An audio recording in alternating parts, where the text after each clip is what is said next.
And you work with people. Now tell me what your job is to make these. We're going to be looking at some of the beds, but you make the beds? Yes, I do. So people come to you, they say, I want an organic garden, right? I want a complete organic garden. You come out to their yards. Examine the property. Yeah. Try to find the best sun locations. Okay. And then I look at them physically. What are they capable of doing? Because a lot of people are selling raised bed gardens that are 6, 8 inches, sometimes 12 inches off the ground. And you really don't get a significant benefit of that close to the surface, because you have all this, say in the wintertime in California, the ground will get down into the 50s. Right. Okay, and what you really want to do is get that earth up to 70 as soon as possible. So you got this cold radiant. It's just like standing on an ice cube constantly when you're close to the ground. As you go up higher and higher, the air tends to bleed that off and minimizes the cold temperature. The upside to this is that when this organic material, the straw, the alfalfa, and the compost starts to break down, it generates heat also. Okay. So when you're looking at, okay, I'd like to start my tomato plants as soon as possible so I can enjoy them throughout the season. Well, at about the middle of February, after the last frost, you can start planting your tomatoes in this thing, because all this warmth is generated from the garden itself through the decomposition of these materials. You can sit there at a cool day and plunge your arm into it, and you can feel the heat coming out of the garden. Is the heat coming from decay? Yes. Okay. The biological process of breaking it down into food. It's the decay. Mm-hmm. Okay. So as this process goes on, it also acts as a thermometer in the summertime. Since there's so much moisture in there, it kind of moderates the temperature. So you have a moderation system built into your bed. It brings it up to temperature. It pretty much stays at a temperature throughout this growing season. So your system can, so it extends the growing season. Extends the growing season. Okay. Okay. Yeah. Now I'm curious about this heat. The heat. Does the heat in the summer, what happens if it goes up to 70 when it's cold, right? Right.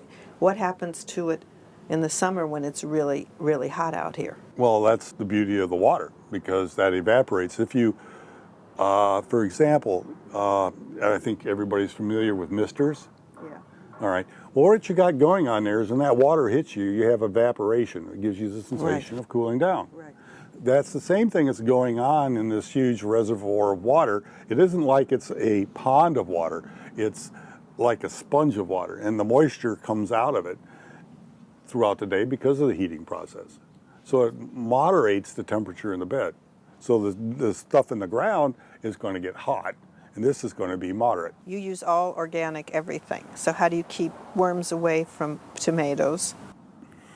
Well, there's all kinds of If they're healthy, the worms aren't going to come. Is that true? No. No. Okay. The worms. Okay. Just want to just. Tomato worms are basically driven by a moth, and a lot of my raised beds I'm putting in bird netting, which has a opening size that's big enough for a bee to go through, but not for a moth.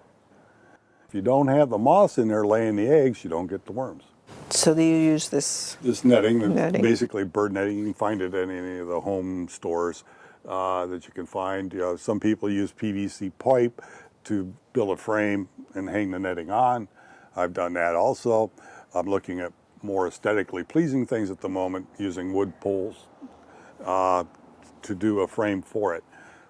It's really important that you try to eliminate the sources of your plant diseases as quickly and easily as possible. If you look at outdoor gardens that don't have any of this stuff, you'll see issues with bugs going in and chewing pieces of the leaf.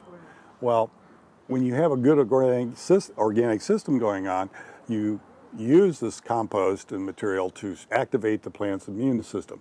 And basically what it does is make it bitter for the insect to eat the plant. So they'll come in, fly, eat a bit, find out, oh, this is not my flavor, and they'll look for the weakest plants. If you grow good, healthy root systems and bring the plant up in a good, healthy environment and get the plant to utilize all of its potential, A lot of pathogens won't bother the plants. The insects will kind of stay away. You have issues with slugs and snails in Southern California. An easy remedy to that is take a little muffin tin, the little metal ones, and you put a little beer in it and bury it into the ground so they'll just crawl, not under the ground, but at the surface. They'll crawl in there and pass away there.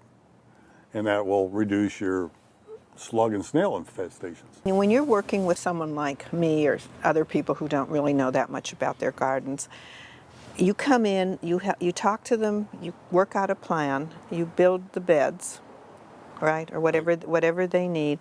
Then where do you stop, or do they come and contact you if they're having problems? Are you on a continual basis with them? I'm always available to my customers for any questions they may have. Most of the problems we run across is like aphids, snails and slugs, things of that nature, or cabbage worms. And the netting takes care of a lot of that stuff.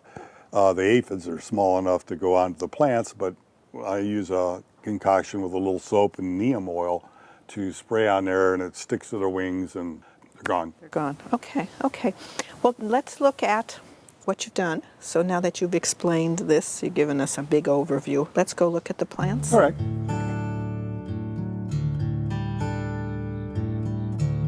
These are beautiful. Everything. Oh, this beautiful rosemary here. It's got a nice fragrance, bouquet.